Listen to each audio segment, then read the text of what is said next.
Welcome to the Highest Health Podcast. Raise your health, elevate yourself, and enrich your life. Experience a world of health sovereignty. As you near your highest health, you near your most luminous self.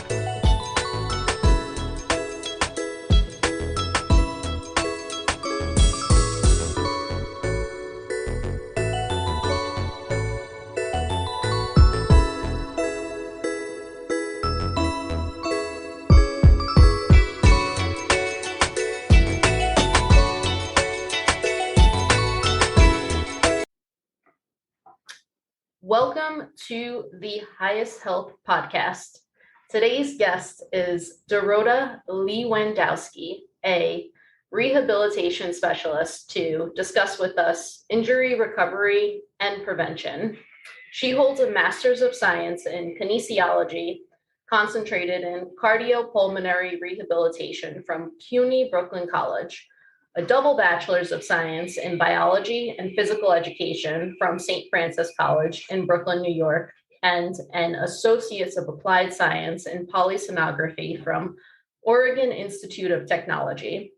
She is a certified exercise physiologist through the American College of Sports Medicine and is a board-certified Polysomnographic Technologist, or known as a sleep disorder specialist. Thank you so much for joining us today, Dorota. Thanks. I'm super stoked to be here. I'm super stoked to have you. So I know recently you went through your own healing from an injury, kind of quite a traumatic injury with breaking your neck. So I would love if you can start off with telling us how that happened and the recovery process that you experienced, and also how that process has helped you serve others in their own healing from an injury. Sure. I'm super excited to share. So I've been an athlete my whole life, and my entire life it's been go, go, go, and lift this and put this down. And just you'll sleep when you need sleep, and you'll keep going and going. And it really translated into my adult life where I felt like I was just going, going, going. And I'm like, I can do everything. And then all of a sudden, February of 2021, I'm surfing, stoked wave, and I jump off my board head first, collide with the sandbar with my hands at my side, and I hit the top of my head and compressed fractured my C7 vertebrae. Didn't know at the time. I didn't black out, pulled myself up, grabbed my surfboard, realized that no one was looking at me weird. And I was like, okay, I must look like I'm fine.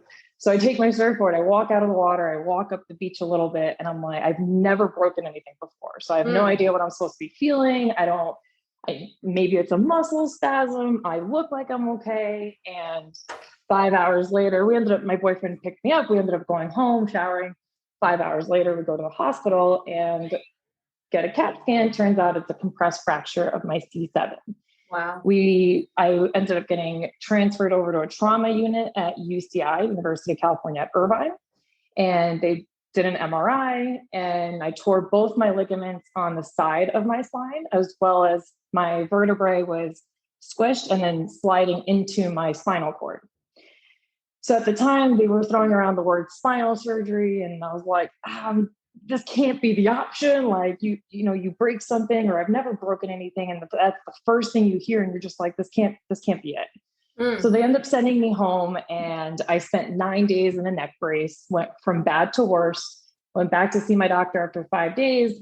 He concluded that the only way to fix this would be spinal surgery. So 3 days later, 9 days after my accident, on March 1st of 2021, I had a spinal surgery where they removed my C7 vertebrae. It's called a corpectomy. And then I had a discectomy of removing my discs above and below. So I now have a spinal fusion, and they replaced my vertebrae with a titanium cage, a plate, and 4 screws. So I now have a spinal fusion from my C6 to my T1. And the doctor said, you should regain, all of your mobility, maybe you'll lose about 10% of your rotation. So looking over your shoulder. I was like, oh, okay, well, we'll see what happens. Came home from surgery the next day. 10 days after surgery, I got off of painkillers. Wow. And Yeah. Well, a lot of it has to do with my boyfriend, Jesse. He's had so many injuries that he was really good at pulling me through this injury. And a lot of my, strength does come from him being able to like help me through this. And it took a lot of like, he did a lot of cooking for me and always making sure that, there was healthy, nutrient dense foods waiting for me. And, a lot of it, the word depression gets thrown a lot with injuries. Right. And this was the first time that like, I literally went from doing anything I want to now being in a neck brace for 8 weeks and not being able to do much. And so this was a whole new aspect of this like injury world that I've never been in.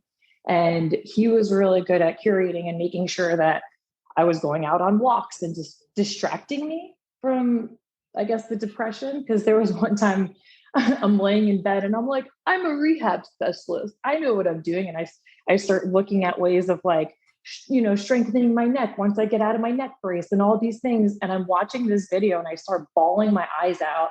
And I'm like, I can't do any of these things. Why am I looking at this? So he turns the TV off and he's like, let's go for a walk. And, at the time you don't really understand or like, honestly, 2 months went by and I don't really remember much of it other than like going on walks all the time and constantly being distracted. I picked up hobbies at home that I like, because I'm so active and I'm outdoors all the time. I ended up picking up like planting and painting and being able to switch the idea that like everything that I do is outside, like I can't do anything else. Like really, it was flipped when I had the only option I had was to be home. Right. And during this injury, like, not being able to do the things that I wanted to do and like really allowing myself to sit with those feelings of like, what do I do now? What's the next step? Am I ever going to be better? And, talking to my doctor, my surgeon, it's a very generic way of like approaching injuries where it's like, oh, well, when you feel better, you do things. Right. And I'm like, what does that mean? You're supposed to be the surgeon. You're supposed to direct me and tell me like what I can or can't do. And it really just came to be where I have to listen to myself and I have to listen to my own body and I have to be able to tell myself what to do and what not to do. Absolutely. And so during those 2 months of like being injured, it started to make me think about how I run my business and how I train clients and opening this brand new door of being able to sympathize with my clients and what they're going through. Because for the longest time, it's like, oh yeah, I can totally fix your injury. But I didn't realize the mental aspect of fixing someone's injury. And that was so, so cool to take away from this, where I honestly, like, I look back at it now and I'm like, I'm so grateful that I broke my neck, as weird as that sounds. Right. Because it put me into such a different trajectory on my passion, on helping people and understanding that there's a whole mental side to injuries. Absolutely. And that I don't want to just work with the physical aspect of an injury with anybody, but I really want to dig into that mental aspect. And, ultimately came out, so 6 months after my initial accident, I was back in the water, in the ocean. I was back on a surfboard. Wow. And yeah, as soon as the doctor took me out of my neck brace, he was like, okay, you could go back to life. I'm like, what? Wow. So, right. So I put my own rehab practices onto myself. So April 15th, I was taken out of my neck brace and I was not offered PT. There was no like aftercare necessarily. He was like, well, you do your own rehab. It seems like you know what you're doing. And I'm like, wow. You know what though? You're right. Thank you so much, Dr. Videra, for acknowledging that I can do this myself. And, put me into a different path, because then you start thinking like, am I this good? Everything that I practice on everybody else, can I actually do that and put it on myself and heal myself? Right. And I put in a plan of action, my neck stretches, exercises, all these different things that, I did with clients. And now it changed everything. Because within like 2 weeks of getting out of my neck brace, I'm riding my bike. Wow. I started doing yoga about like, I guess a week after I got out of my neck brace. I started, just adding things to my movement. Because after the doctor said, do what feels good. great, let's do what feels good, and understanding like when too much is too much. Right. Because there were definitely times where, I would exercise a little too hard or try to do too much in my day and then hurt at night. Great. So now I know tomorrow that I got to scale it back.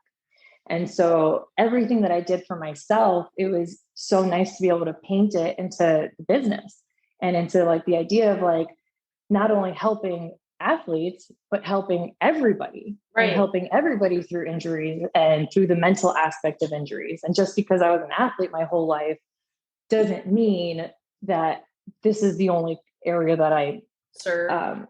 Yeah, exactly.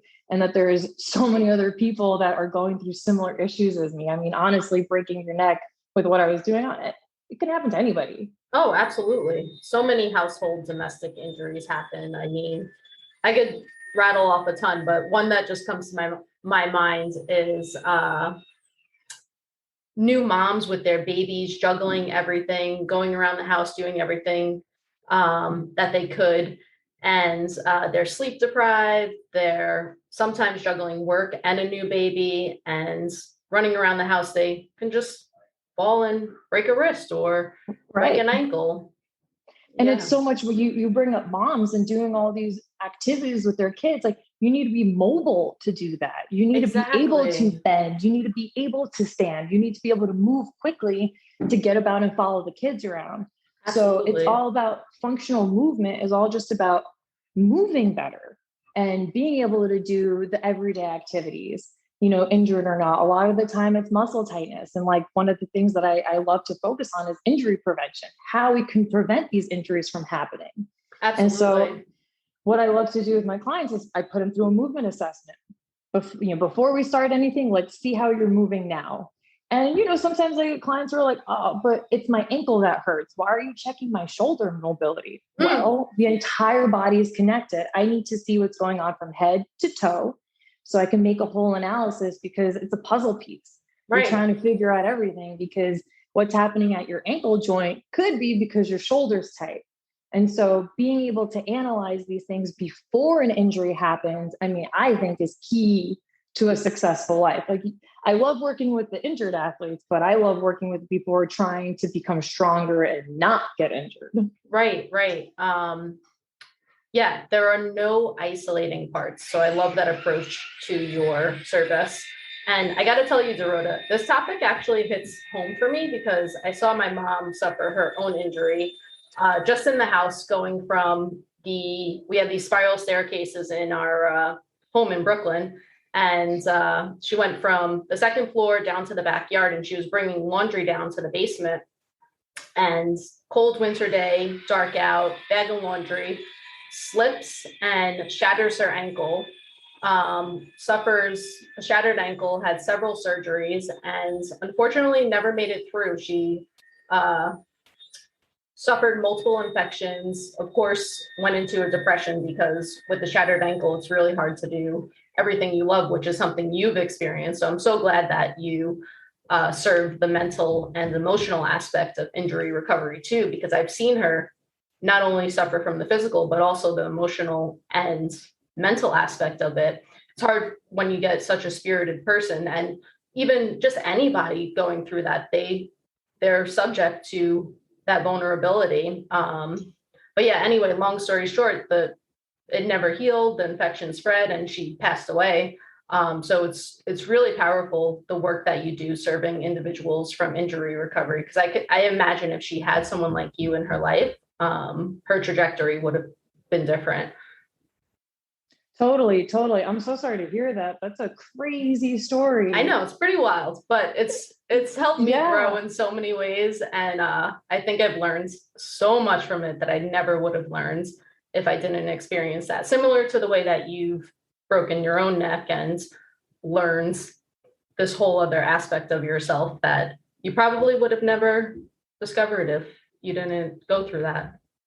Oh, totally. I always say that my broken neck was the matrix, that it broke the matrix. Right. It broke my entire way of thinking about what's important in life, what I want to do, the people that I want around me, the people that I want to work with, the people that are passionate about change. It really put me in a different world. I would say, of like where I am. And I want to be able to help those people who just aren't sure where to start.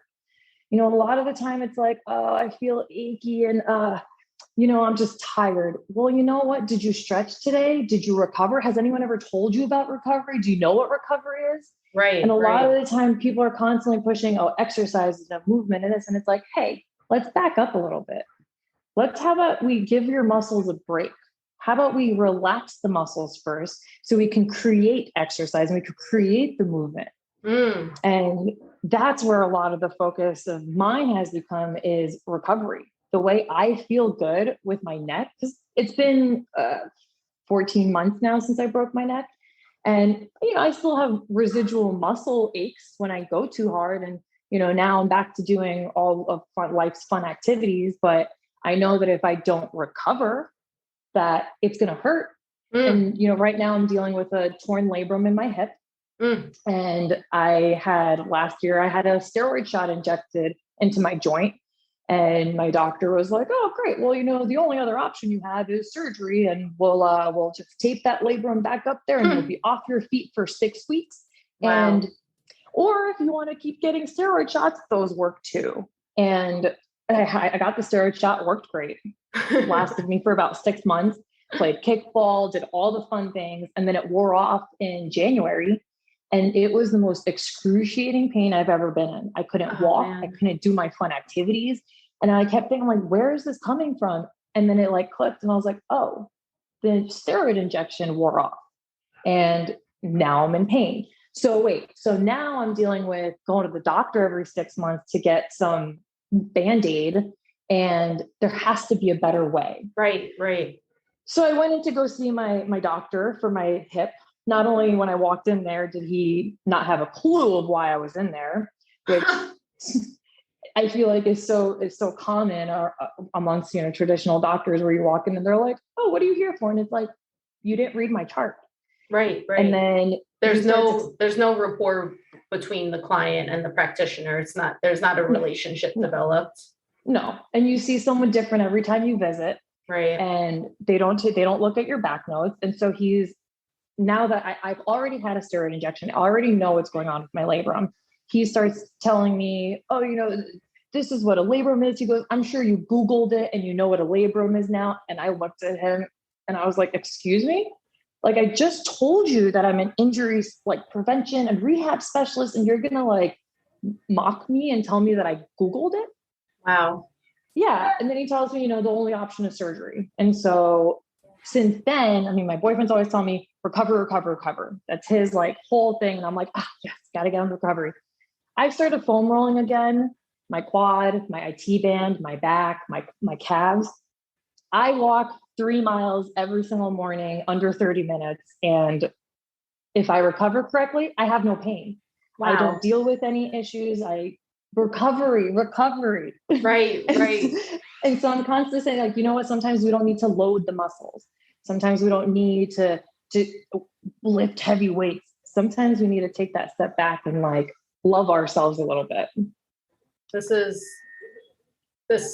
such an understated area of improving our body. It's recovery. Totally. Yeah. And everyone's like, oh, painkillers, take some painkillers. Right. Let me tell you, my doctor had mentioned, he's like, oh, do you want painkillers? And I'm like, oh my God, painkillers didn't even cross my mind. I literally would rather deal with the pain because I have to know that it's there for me to do something about it. Painkillers aren't sustainable. And so when he said that, I was like, oh my gosh, I didn't even think of that. And I was like, no, I'm not going to do that. They're also because again, addictive. Absolutely. And that was a big thing. I've never been into painkillers, but after I broke my neck, sometimes that's the only thing that's going to help you sleep. So they prescribed me Norcos, which are so strong. Wow. And the whole time I'm like, when can I get off of them? I have to get off of them as soon as possible. 10 days after I had surgery, I was like, done, we'll take it. And it's something that I don't promote with anybody. I don't want anyone taking painkillers. And a lot of the time, a lot of my clients, they work with me and that's what they tell me. They're like, dude, I stopped taking Advil. I stopped taking Aleve because I don't I don't have that ache in my leg anymore that I was feeling, or that spasm that I kept having, like relaxed. And I'm like, right. Because now we're listening to our bodies and not just trying to put a Band-Aid on our problems. Right. And so ultimately, I mean, my mission in life is just to help as many people find like the root of their pain, the root of their mobility issues, and like work with them to rehab, through exercise, recovery, through like mind body connection. And that's the other big thing is I love to focus on breath work. As soon as you say breath work, everyone's like, oh, why meditation and yoga? And it's not. Breath work is so important for just movement. And, people don't teach us how to lift heavy objects. Right. And how have you ever heard that like you have to connect your breath in order to lift this heavy object so you can connect like your abs and your core to the rest of your body? Right. People don't talk about these things, and it's like, maybe if you're an athlete, maybe. But I have to say most of the athletes that I've worked with have no idea what I'm talking about. Wow. And so those are just the athletes. So now I'm thinking regular, I call regular people, people just who go about their daily life. How are they supposed to know? Exactly. When moms are lifting their kids, how are they supposed to know that they have to connect their core in order to lift the baby so they don't blow their back out? So true. These are the things that we're not taught in school. These aren't the things we learn in PE. And so my goal is to teach people how to do this correctly and safely, because also you walk into a gym, go to a big box gym. And that's why it's so hard for me to do that. So I walk in and I see these personal trainers, letting their clients lift with a rounded back where they're sitting on their cell phones. And I'm just like, oh my goodness, like, how do I respectfully help this client not injure themselves without humiliating the trainer? Right. And so it's, again, like, I just want to go around the world preaching how important it is to have good form. Watching things, seeing things you watch on YouTube or trainers that you follow that are just putting out their generic workouts, like they're not cueing you. They're not looking at your body. They're not seeing the dysfunction, and a lot of the times, like, you're training both sides of your body. So if you're doing bicep curls, you're going both arms. But what if you have a muscle imbalance in your back? And so now you're lifting in both arms, but now you're training both sides. You have a muscle imbalance. Let's say your left shoulder is a little weaker than your right, and you're training both sides. You're literally just bringing that imbalance to the next level. You're not fixing the problem. So what I do, going through my movement analysis, I'm able to see these different things. And so a lot of the time we'll just train one side of the body. We'll work that right, if I have to work a specific muscle, we'll just work that one arm for, the 20, 30 minutes. And I have clients being like, Dorota, but that doesn't, my left side, I got to work my left side. And I'm like, you got to trust the process. You got to trust that I look at you and I see this like blueprint of a body. And I'm like, okay, let's bring you back up to par. And it's fascinating. It's all a puzzle piece, honestly. And the physical aspect is great, but like, I ultimately want to be your cheerleader. I want to be your biggest fan and your biggest supporter, because we don't have that enough. This is so true. We have so much like hate and animosity that goes on between people. And I'm like, I don't want any of that. I want everyone to succeed. I want everyone to be in their highest like self, right? Right. Their highest health. You're elevating others. For sure. And like life in abundance. I understand that like there's someone for everybody, and like I can't train everybody, but I want to help everyone I can, and it's like, so yeah, ultimately it really just comes down to like being able to reach as many people as I can. And I guess that's where like my goal and my passion comes from, is like, I love what I do. And especially like going through these injuries where doctors tell you like, you got no other choice but to have surgery. And it's like, I'm going to prove you wrong. Right. And it's possible. It is. Your approach to the way you serve others is beautiful. It sounds like at the core of it is you're really bringing people back to balance and to center, and not only on a physical level, but on an emotional and a mental level, especially from the component where you want to be their champion, you want to support them, you want them to learn this stuff through and through so that they don't have chronic dependency on the healthcare system, painkillers, or even you. I mean, I'm sure you would say yeah, we're at a point where I probably don't need to see you each week. Just make sure you continue these exercises. So I really appreciate the perspective and the approach that you utilize. Thanks. And I tell every time I get on a phone call with a potential client or anyone reaching out, I'm like, my goal is to not train with you. I want to give you everything that you possibly need. I want to expand your exercise library so that you can do this on your own, so that you can reach out to me every so often and be like, hey, Dorota, like, I got a question about this and I can fill you in. Like, I don't want to keep you as a client because, like I said, my goal is to help as many people as I can. Right, right. And that's not going to be possible if I'm trying to keep as many clients to no, exactly. I want you to learn everything. I want to put all of my knowledge and all of my information onto you so that you can take away from that and be like, I got this. Because autonomy is so important. You have to be able to do it on yourself, individuality.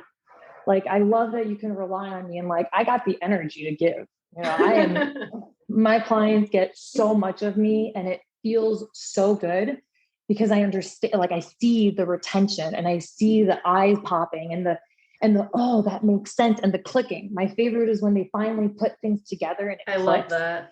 And then they're like, oh, and I'm like, yes, that's my aha moment. Yes. And then you also see their self-confidence soar and their dedication to themselves. A lot of people are always looking for something else to give their validation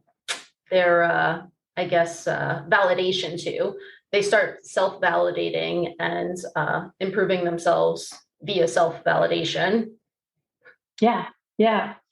And like recently I just, I'm going with like helping people. I had my friend messaged me because her dad was feeling pain in his hamstring and he sends her a picture with an arrow pointing to the pain and he describes it to her and he's like, can you just ask her what it is? And like, because we're going on a road trip and it's only when I'm driving. And he's like, when I'm driving, I get pain here. Like, what can I do? And she sends me this message and I'm like, oh, I love that your parents are asking, you know? And so immediately I sent him over some videos with some explanations and I get a card in the mail the other day, like a handwritten card from her parents thanking me. And her mom was like, oh, you know, thank you so much for helping my husband. Now he's doing his exercises every day and he feels really good.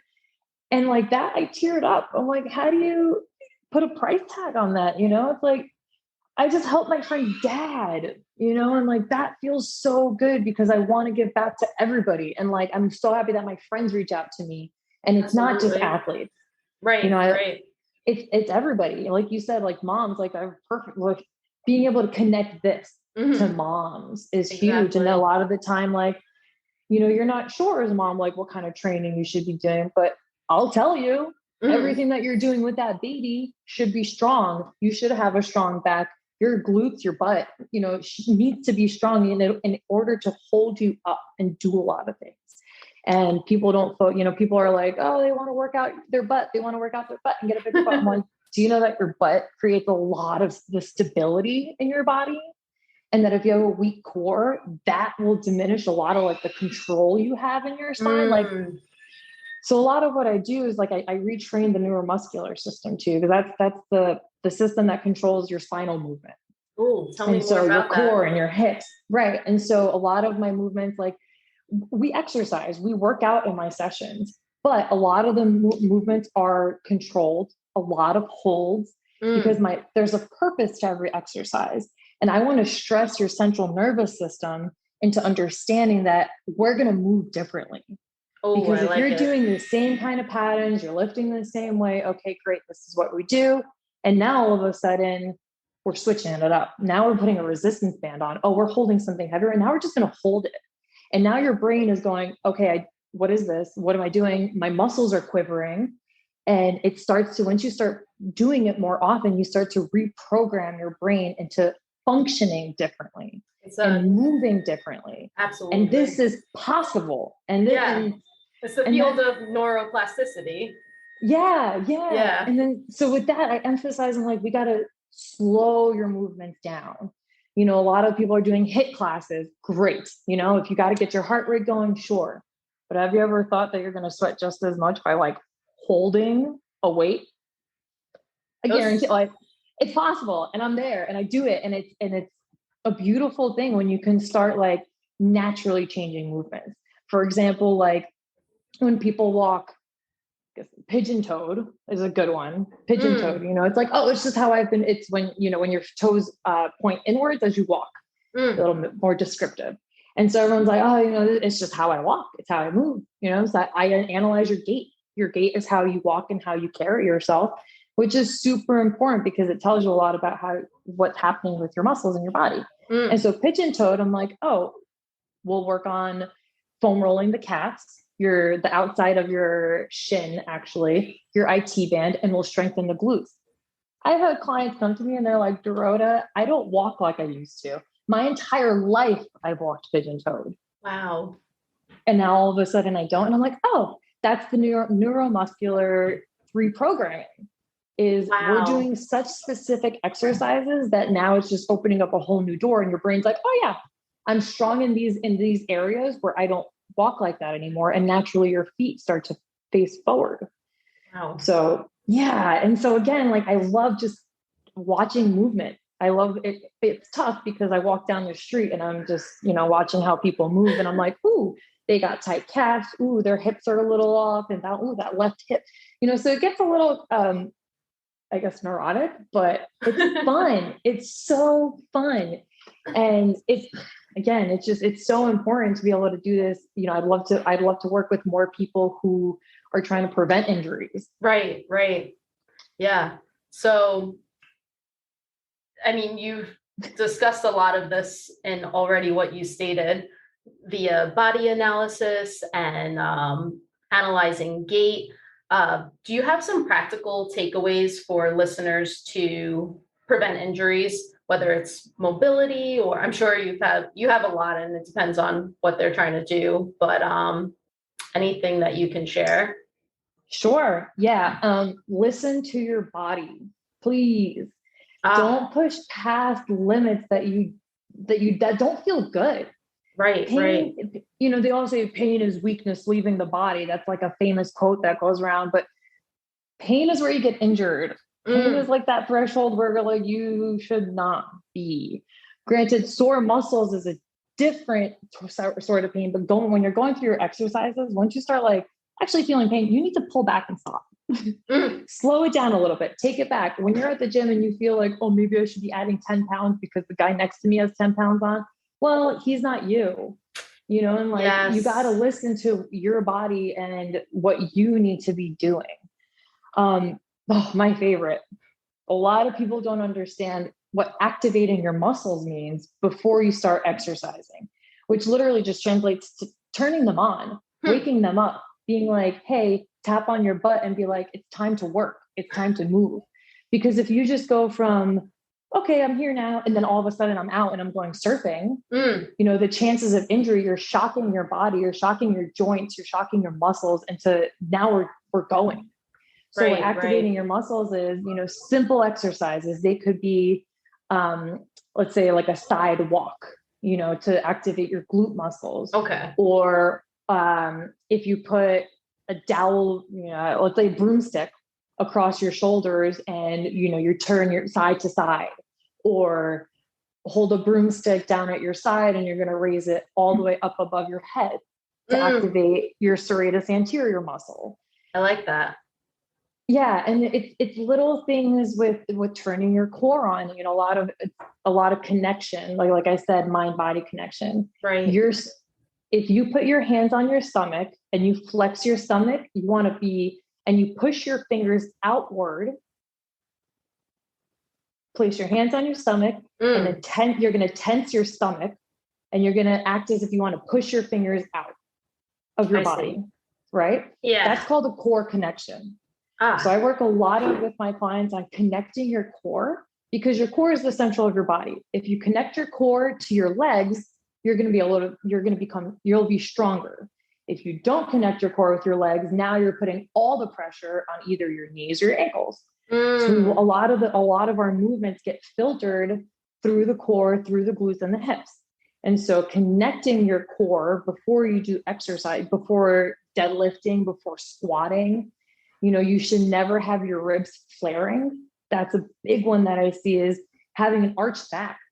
You should never have an arch in your back when you're squatting or deadlifting. It should be a neutral spine and that firm core.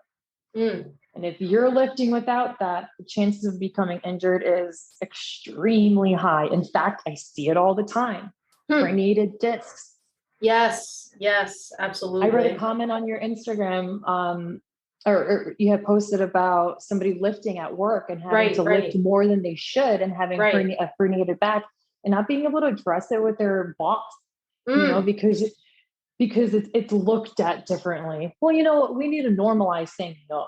Absolutely. We need to set our boundaries, and we need to be able to only accept what we can. And it's become such a like, oh, well, I got to do more because then I'll get paid more, or my boss will like me more. Well, you know what? Listen to your body first, because your body is going to be the one that's going to be with you for the rest of your life. Absolutely. This job might not be. Absolutely. And then on the note of saying no, it's, if you don't say no to something that's not going to serve you now, you're going to be saying a no to a lot of stuff that you want to do later on. So it always comes full circle. And I don't think there are any shortcuts. You can't short it and say, oh, let me go hard now and not think that it's going to catch up with you. My whole life, our 20s were all like that, where it's like, oh, I'm just going to, and I was a huge snowboarder, and I'm literally beating up my knees, like sending it off this mountain, jumping off this cliff, and like just taking the hit after hit. And probably not recovering well. No, recovery, please. I swam Division I at St. Francis College, and not a single person mentioned like foam rolling or, you know what, we're going to take this practice off. And I swam for a USA swimming team growing up. And as a kid, like that's a lot of where I see is like kids, I swam on this like nationally ranked swim team that like, took kids to the Olympics. Wow. And nobody focused on recovery. And I'm like, maybe back then it just wasn't as popular. Not a lot of people knew about like foam rolling and the importance of it. And so I always try to like keep that in mind. I'm in my 30s now, so I'm like, technology's changed, the way we get information has changed too. Absolutely. So I now see it as like being a lifelong athlete, like it's my duty to like help other people feel good. Absolutely. Because I love movement. I love moving. I love training. This energy that I carry is I just want to heal as many people as I can and be there, like I said, be their cheerleaders. We don't have enough support systems. Yes. A lot of people don't have, what I guess, I have and you have is like people cheering them on. Absolutely. And a lot of the time, like people don't talk about their injuries or not feeling well because they block it out. Who are they going to talk to about it? It's like, oh, my hip hurts. And their friends are going to go, okay, that sucks. Go see a doctor. Yeah. And, I want to normalize like not feeling well and being able to talk about what's going on because your friends might have similar stories, and this all goes back to like mental health. Like if you're not feeling good in a certain area, like talk to your people, your tribe, vocalize it, because chances are someone's going to pipe in and be like, oh, you know what? I went through something similar and like, I did this to make myself feel better. Right. And even if they don't have a personal experience, they are going to support you and champion you. And if they don't, that tells you something else that you need to work on. But yeah, the immediate examples that come to my mind are macho men, just working out hard. They get an injury and they don't want to acknowledge it. They want to push through it. And it's a whole stigma, it's kind of shameful. So I love that you are being the person to break that paradigm.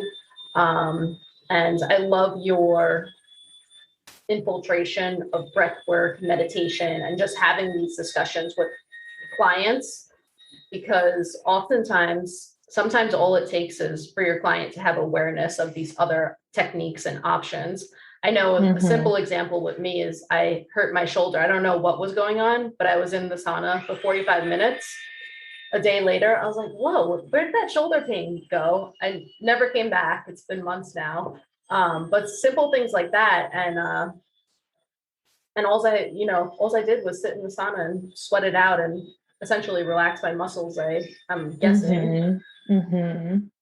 It's as simple as, so people talk about knots in their shoulders all the time. I have a giant knot and it hurts and it's painful. Well, did you know that a knot is just two muscles that split over each other and can't slide apart? They get stuck on top of each other and they create, a knot. Wow. Because muscles slide over one another. I didn't know that. When you don't have enough hydration, when you're not drinking enough water, it becomes difficult for these muscles to relax. And so when everyone's like, oh, I have this knot, simple, you have to massage it out. You have to release this muscle tension that's been built up. And then that's why when people get massages, they're like, oh, I feel so good. Well, of course, because hopefully your masseuse was able to relax the muscles and break your muscles apart. And that's what, I like to do in person too, is be able to, when I train clients in person, is to be able to feel their body, because I can break these muscles apart. Having such a strong background in anatomy, I love the human body and how it functions and the way your muscles overlap. It's beautiful, because then I understand how to help you better and how to fix this pain and how to, break apart the two biggest muscles in your calf so that you can get some relief. And so it all goes back to recovery. Man, let's, say it louder for the people in the back, Dorota. Recovery. Yes, absolutely. And also when people, you had mentioned like macho men being in the gym, when they get injured, they don't do anything. They stop. And that's the worst thing that you can do. It's like, oh, I'll just take a few days off. Oh, I'll just take a week off. But what are you doing in that week to get yourself back? Right. Are you just hanging out on the couch? Well, hanging out on the couch is creating more muscle tightness, which is you're furthering your injury by not adhering to it. So when you take that week off, you should really be focusing on stretches. You should be focusing on foam rolling. You should be focusing on breath work. Right. All these different things, even like muscle activation. Like, just because you're not at the gym lifting heavy doesn't mean that there aren't exercises that you can do that are going to still help you recover and keep you in your game. Right. Does that make sense? Absolutely. I would love to circle back to the point that you made about static holds and also tie breath work into that. I love how you said that you'd be surprised people don't think that you would sweat with static holds. On the note of breath work, one of my friends recently went to a 45-minute breath class here in, I think it's a new place that opened up in Oceanside. I really want to pay a visit, but it's powerful. He said he was soaked in a pool of sweat, not moving, laying on the floor, doing breath work, soaked in a pool of sweat. Our ability to influence our bodies via breath is so understated and just unknown. All the time I have clients being like, why am I working on my breath? Like our first few sessions are, just muscle body awareness, breath work. With a lot of clients, I go back to the foundation, because you can't do anything if you don't have a strong foundation.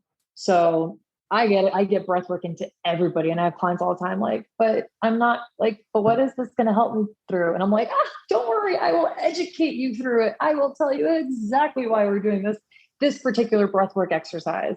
And slowly they're like, oh, okay. And then when we do get to the point of like, okay, we're going to deadlift, it's like no brainer. I know exactly how to cue myself, because I learned how to breathe and I learned how to connect my core to the rest of my body. And being able to see that, and like I have clients that come in and are like, oh, I squat and deadlift all the time. I'm like, wonderful, let's see your form. And I'm like, okay. And then I go through my steps and then I teach them, and I'm able to, and then we get back to because I love taking videos of everybody, and then we'll go back to what their deadlift and their squat, and they're like, oh my God, my entire life I was doing it wrong. Wow. And I'm like, well, for the rest of your life, you'll be doing it right. Absolutely. There was a point that I wanted to make there. It just slipped my mind, but with focusing on the breath, you're also allowing that person to access the present moment, which is often so lost. And accessing the present moment that itself can be a preventative measure to injury prevention. So absolutely. I really like that. Yeah. I mean, it always goes back to just how do we be better humans? How can we move better? Right. How can we function better? And if we're breathing every day, how can we make that breath work for us? Right. We often think like it's got to be super fancy stuff that we're doing, or just these high power things, but doing those things without the foundations is usually going to leave you vulnerable. Yep. Yeah. And there's just these things that need to be stressed. And I feel like this is the perfect podcast to be able to express that in, is like my pure determination of like helping people not injure themselves. I mean, your body is your temple. Absolutely. And seeing that like, oh, I could have been paralyzed from breaking my neck. Yes. How quickly like life could have changed. Right. And a lot of it, I mean, the doctors, one after another, they were shocked when I went into the trauma unit, and I got wheeled into this trauma center, and the paramedic luckily prepped me for it. And he's like, there's going to be about 12 people waiting for you. Wow. Because you broke your neck. So just be prepared. Wow. So they wheeled me in, and sure enough, these people are they're like, feeling my arms, feeling my legs, tickling my feet. Like, do you feel this? Do you feel this? Do you feel this? And I'm like, yeah, I feel everything. And one doctor after another is like, it's a miracle. It's a miracle that you didn't black out. And my surgeon goes, it's because you're built. You have strong muscles that are supporting your spine. Wow. And really helped to keep your injury as minimal as it was. And I'm like, absolutely. Wait, what? And he's like, this isn't normal. And he goes, this isn't normal to hit yourself on the top of your head and like fracture something this was a serious accident. He's like, and you're not paralyzed. Wow. And it made me think like, oh my gosh, like I'm so grateful that I'm as strong as I am. And how do I help other people become just as strong to like maybe injure themselves, but not to like the furthest extent? Does that make sense? Like, oh, absolutely. Injuries happen, but mitigate the effect of it. Wow. Yeah. It always ties back to the bigger picture for me, which is helping people alleviate these issues so that they can go on to serve others in the world in the sense that is true to them. Right. And it's never too late. Right. It's like I mentioned my friend's parents, like, please, if you have your parents that are like struggling with, sitting up or sitting down, that's the biggest one, is like needing support to stand up. Well, I've had older clients who had that issue coming to me, and they're like, oh, well, I need to like when I'm laying on the ground, I got to like roll over and help myself up. I got them to stand up off the floor. Wow. That's incredible. I have one client in particular who he had an autoimmune disease that ate a lot of his cartilage in his joint. And he like started coming to me, and he's like, I'm just always in pain. I'm stiff and everything hurts and I don't feel good. And I'm like, okay, well, let's start strengthening things. And I worked with him for about 3 months. And literally he would come to me, and every day he would walk in and he'd be like, man, Dorota, you're my favorite person to see. Because you're always so excited to see me. You're always ready for me. And man, I feel good. And he would come in, he was a pastor at a big church out here, and he would hold a lot of sermons and have, younger kids in the crowd, like teenagers, young adults in the crowd. And he's like, I could keep up with their energy and I'm able to like move with them. And he had a lot of hip issues and hip deterioration. And we were able to strengthen his lower back, his hips, his legs, to where he's literally like, oh man, like I feel so good.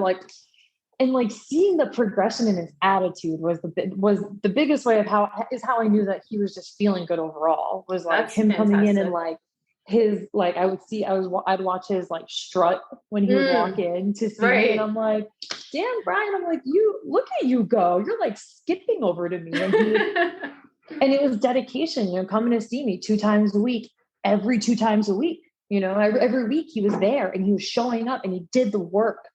And being able to see it, like, he was defeated when he started with me. He was like, he was in his late 50s and he's like, this is just how it's always been, Wow. and I like to ride my bike and I like to go do things. He's like, but I can't ride my bike anymore. And like, when you see that the life getting sucked out of someone who has so much energy, you're like, how do I go about this situation?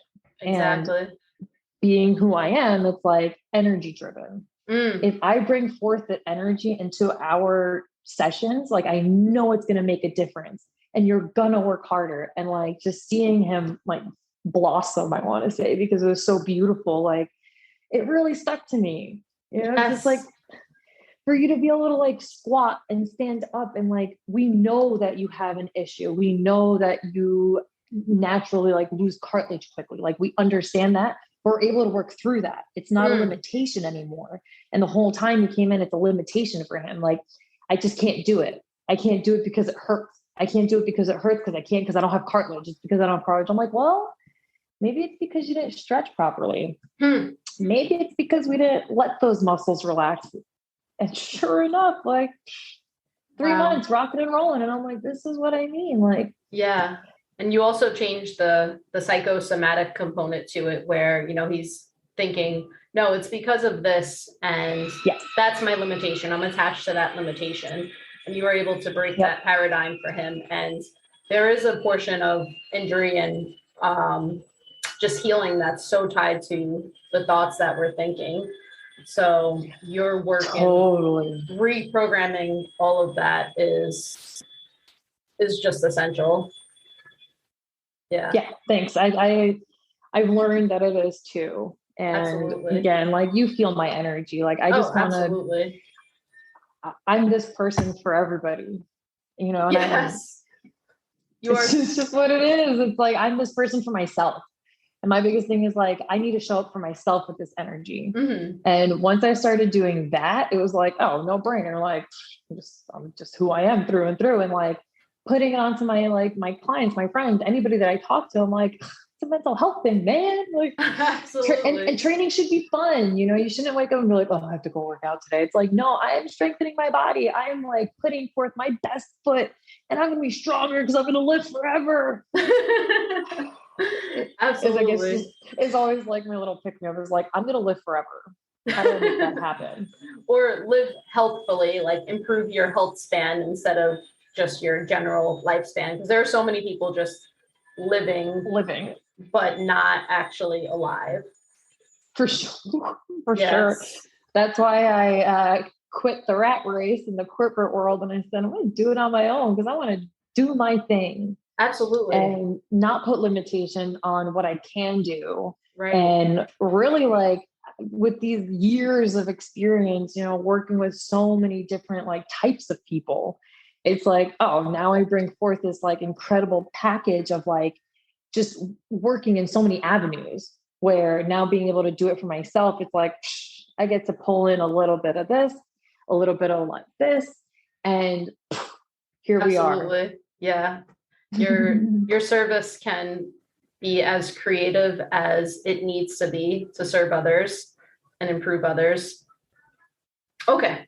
So I did take a couple of questions from our listeners, and I think there was so much tied into what you already shared with us that is going to be helpful to these questions. But let's dive into it and go there anyway. Sure. So one of the questions I have is about joints in the wrist or anywhere in the body is improving joint health.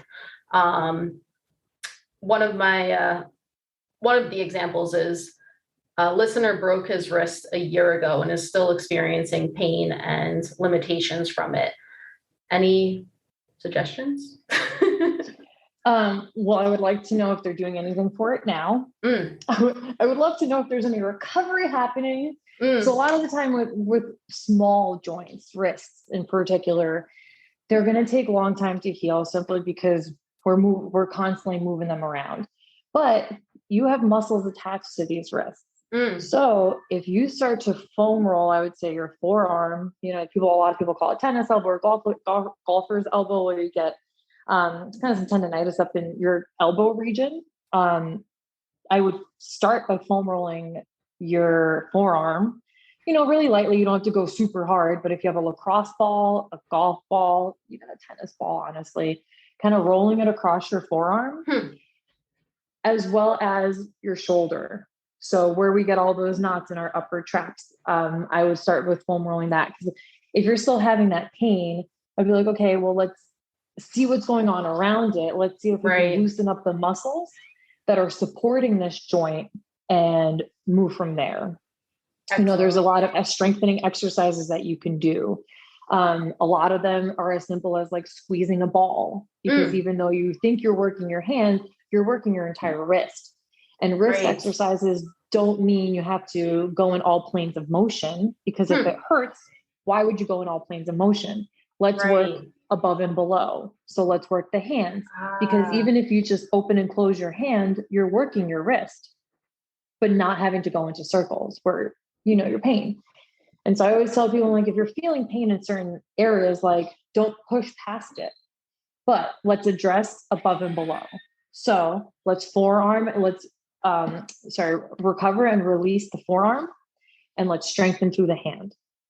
I love that. The next question that addresses the next question perfectly. It was, how do we know when it's appropriate to move an injury or not move an injury for improvement? So it sounds like if there is pain, to focus on the surrounding areas of where you're experiencing that pain. For sure. So do you know where they're having these issues specifically, or just? So I think for this one listener, it was in the back, like herniated disc in the back. And fun. Yeah. Fun. So yeah. 100%. If you're having herniations in the back, we don't want to go into spinal mobility. So cat-cows, RNO, a lot of what I love spinal injuries. Actually, my boyfriend just had stem cells injected into his L4 disc because he has a herniated disc, a bulging herniated disc. Yes. So he's actually starting his stability program, his back stability. So a lot of it, the back is strengthening the core. So if you're feeling pain when you're mobile in that area, that totally makes sense, because when you're having herniated discs, those discs are pressing into your spine. It's going to cause limitations and injuries. So a good exercise for something like that is called a dead bug. And you lay on your back. You have to connect your core, and I would love to talk with this person of yours, but so at the back, if you connect your core, like we had talked about earlier, where you're putting your hands on your stomach and you're pressing your fingers out and creating that contact, that's supporting your lower back. I see. So 100% going into any sort of mobility, it's going to cause pain. So let's track that. Let's do some movements without moving your spine. So a dead bug is perfect, because you're going to be laying on your back. Your knees are going to be at a 90-degree angle off the ground, and your arms are going to come straight up above your head. And you're going to alternate dropping your left leg and your right arm behind you, dropping it behind, and then coming back into center. And so what that's going to do is it's going to create stability in your core, but also being able to test that strength by expanding your limbs a little bit and then coming back. And so a lot of the time with the herniated disc, someone's like, oh, I gotta still move. And it's like, well, let's cushion the area. Let's cushion that area and strengthen all of it. And so I just picked up another client who had back surgery and has a spinal fusion of an L5. Yes. And cyclist, runner, and she's telling me she wants to strengthen her core. And immediately I'm like, well, we got to support the spine first, and then we can get that strength in that movement. And so with the herniated disc, it's difficult because it's a back injury, but I would highly suggest stability exercises for your spine before any sort of mobility. Great. Thank you so much, Dorota. That's fantastic. Another listener, I love all these stuff. I know. I love it. I can listen to you talk all day. You're just filled with gems of wisdom. I love that. Yeah, absolutely. So, what about shin splints? What can we do to improve shin splints, avoid shin splints? Ah, have I told you about recovery yet? Yeah. That, like I said, a lot of this has been addressed in what you Shin mentioned. splints. Yes, I ran track in high school, and shin splints, oh, they're painful. Oh yeah. They're painful. They hurt. You're like, why does, and I'm like, how did nobody tell me that I can just roll out my shins? Like your proneal muscle it's the muscle that your shin, it's your shin muscle. And so you're getting shin splints by they're knots. Your muscles are tight. They're creating tension, and we need to relax them. And so, foam roll, lacrosse ball, just go directly on it. But you have to have a committed program. You know, you can't. Right. It really. I mean, it's effective if you do it once, and then the next day you're feeling good. But having a program where you're like, okay, I'm going to dedicate time to this recovery. Like, oh, after a period of time, you're like, oh shoot, those shin splints went completely away. I don't feel that at all. Yeah. You know, and it's a commitment thing. We have to have more commitment to ourselves and to recovery. And Absolutely. so since last month, I've been really gearing on my commitment to recovery too. And so last month I put on my calendar that I want to recover for at least 1 hour a day for 17 days. And I knocked that out of ballpark with 22 days. And, you know, and it started with like, because it started with my hip. My hip started to hurt. And I'm like, this isn't working for me. How do I make this work? And how do I commit to something? And I realized I need to create a goal. If I create an attainable goal, then I'll be able to hit it. And so I'm like going back and forth, and I'm talking to my boyfriend about it. And I'm like, how do I make sure that I knock this out and get it done? And he goes, well, pick a realistic number on the calendar. And I'm like, he's like, well, at least half. And I said, all right, well, half is 15 days. I said, I could do more than half. I said, all right, so we're going to go 17. He's like, yeah, he's like 17, do it. So we landed on 17 days because anybody can do anything for half. And it's like, well, how committed are you? Right. And so I knocked it out. And this month I'm like, I'm not only doing my 17 days of like at least an hour recovery, and my recovery includes stretching, it's not limited to, but stretching, foam rolling. And I have all these different tools, which I feel like would be a whole nother podcast about like all the different recovery tools that I have in my house at my disposal. And so at least an hour of that, and focusing on like different muscle groups or just one muscle group. And then, so this month I added at least 17 days of at least 10 minutes of meditation and breath work. Ah, beautiful. Yes. And it's fun. It's fun when you can set a goal and be like, because you never want to let yourself down. You know, that's my biggest thing is like, I don't want to let myself down. So why would I commit to something that I can't reach? And so 17 days was like, that's a little more than half the month. Like, how can I not commit to that? And so I always I always try to put it onto my clients too, where I'm like, just set aside some time. If you're in front of the TV, you know, if you're just hanging out and working out, like you can stretch there. You know, it doesn't have to be, I have to be in the gym. I have to be in a certain space. No, you could do it anywhere. Yeah. You know, and so I think it's important that you mention set attainable goals, because we often think of these lofty, big goals that, you know, they take years to accomplish, but we give ourselves such short time spans, and then we become disappointed when we don't accomplish those. And it builds this wiring in our brain. I'm not good enough, or I can't do this. Whereas when you set an attainable goal, you're building confidence and belief in yourself that you can do this. And once you achieve that attainable goal, you're able to set the next goal and allow it to build on itself. Absolutely. And you have to make them visible. I have a calendar in my room. It's just, you know, a simple calendar from the dollar store that I write it in the corner. Okay. I did my meditation today. I did my recovery, and it's dopamine hits every time. Yeah. Then I have set I add something every month, and I'm adding like toes to bar. So I do at least in February was to do at least 3, per day, for 17 days. And last month I was like, oh wait, I could do 4. And this month I'm on 5, I love doing it. 5 So toes to cool. bar. Right. And it feels so good to get on my calendar and be like, TT, toes to bar, done. Yes. And like that dopamine hit is what really drives us, is having that like assurance, like you did it. Absolutely. You did it. And like Yeah. having like an R for recovery, an M for meditation. And like throughout the day, I'm going back and like adding because I did this and did that. And I'm like, yes. Absolutely. And it really just, it changes the way you move throughout your day, because it makes you want to do these things. It makes you want to go and like take your walk so that you can put it on your calendar, check it off.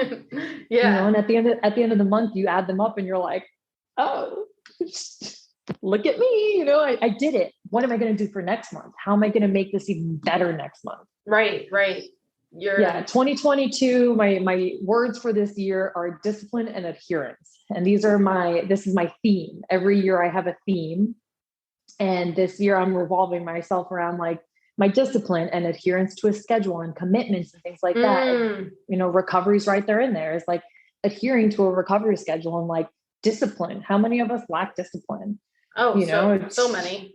Right. Just want and to especially to ourselves, like we have commitments to other people, our work, our school, or etc. And then we put ourselves last. So yeah, discipline and commitment to ourselves, for ourselves. For sure. Because if you can't show up for yourself, how are you going to show up for anybody? Right. For your kids, for your husband, for your home, for your job, you can't show up for anybody else if you don't show up for yourself. And making that time for yourself, like, it goes back to self-love, like recovery and, movement and training and taking care of your body. It's all about like loving you and becoming a little closer to like who you are. Yes. And once you start like feeling that way, you start to really like look in the mirror and be like, you're a pretty cool person. You're dope. You got this going on for you. And like, you feel good. And you start you get this like different jive about you. You start like walking on the cloud, and then other people start noticing your energy. Like, exactly. I have people all the time looking at me and being like, wow, girl, they don't even like, I'll pass them by in the store and I'm like, good morning. And they're just like, holy shit. And sometimes they'll tell me and they're like, your energy is like so infectious. Like, wow, who are, and I'm like, thanks. Like, I just want to make everyone happy. I love it. No, that's beautiful. When you raise your vibe, you raise your tribe, and it affects everybody around you. Yeah.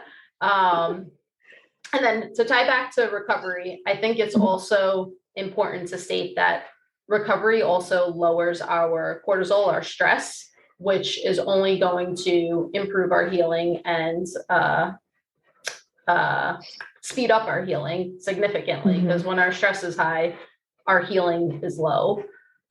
So I think seeing recovery as a way to heal is just so important. For sure. I'm glad you brought up the stress levels, because I mean, who doesn't? Well, I guess I don't. Everyone works a stressful job. Everyone has like some sort of stress in their life and they don't realize, like you said, like how much it affects your healing, how you're going back to the brain, you're stressing out your brain and you're not able to let your muscles relax. You're not allowing the perfusion of oxygenated blood to flow through your body and to heal that. And it goes into sleep. Absolutely. Having digestion, sleep, nutrient absorption, and all of that is significantly tied to healing. And if you're not getting adequate enough sleep and you're waking up and you're trying to stress your body, like, how are you trying to let your muscles relax and heal? Like, it all goes into one. And so I love having also a background in sleep disorders and analyzing sleep and being able to talk to people about what goes on in their sleep and like being able to pick apart what's going on and like what issues they're having, because then we can, again, we're just trying to, I want to find the root of your problem. And a lot of the time people come to me and they're like, oh, I have an issue with this. And like, I have a pain in here. And I try to talk to them about like the rest of their body. They're like, but no, it's only here. And I'm like, I get it. I understand. But you have to listen to me out. Like, listen to me. It's possible that there's other issues not at that source. The issue is somewhere else and you're just having effects in that area. round of applause, claps louder for the people in the back. Yeah, no, a lot of people have a myopic view of their injuries or pain, and you are really expanding the view and just breaking it and evolving everything about how we look at improving our health and well-being. Yeah, for sure.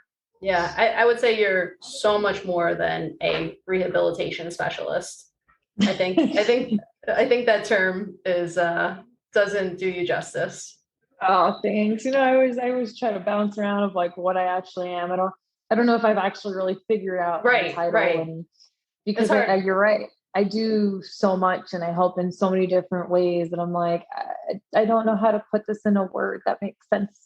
Right. No. So that's why I love to get on a call with people. People ask, reach out to me and I'm like, let's talk on the phone. Let me dive deeper.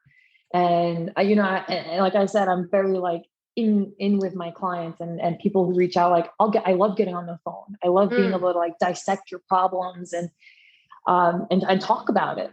Absolutely. Too many times we like sit behind our screens and we text and it's like, well, I can't get the gist of it out. So let's talk on the phone. Let's see what's going on. No, that's beautiful. I love that, Dorota. All right. Where can our listeners find you, Dorota? Oh, well, I'm actually building my website right now. And okay.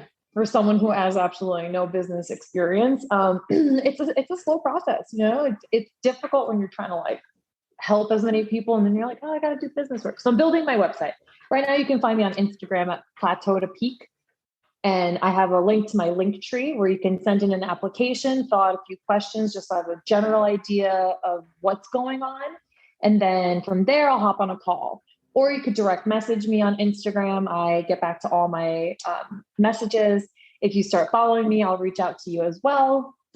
Plenty of ways to get in touch with me. Plateau to Peak Performance at gmail.com is how you can send me a quick email. Excellent. What advice would you give to listeners in achieving their highest health? Listen to your body. Understand that recovery is an exercise and that you don't have to push past your limitations. Excellent. I'm sorry, take that back. Push past your limitations. Don't let an injury be what stops you from really doing what you want to do. Reach out to me. Let's talk about it. Beautiful. Thank you so much for everything you shared, Dorota. I think there's so much value in this episode, and I can't wait to see how you continue to improve others' lives. Thanks so much. I'm so excited to have done this with you. And again, just reach another platform of people. I'm trying to change the world.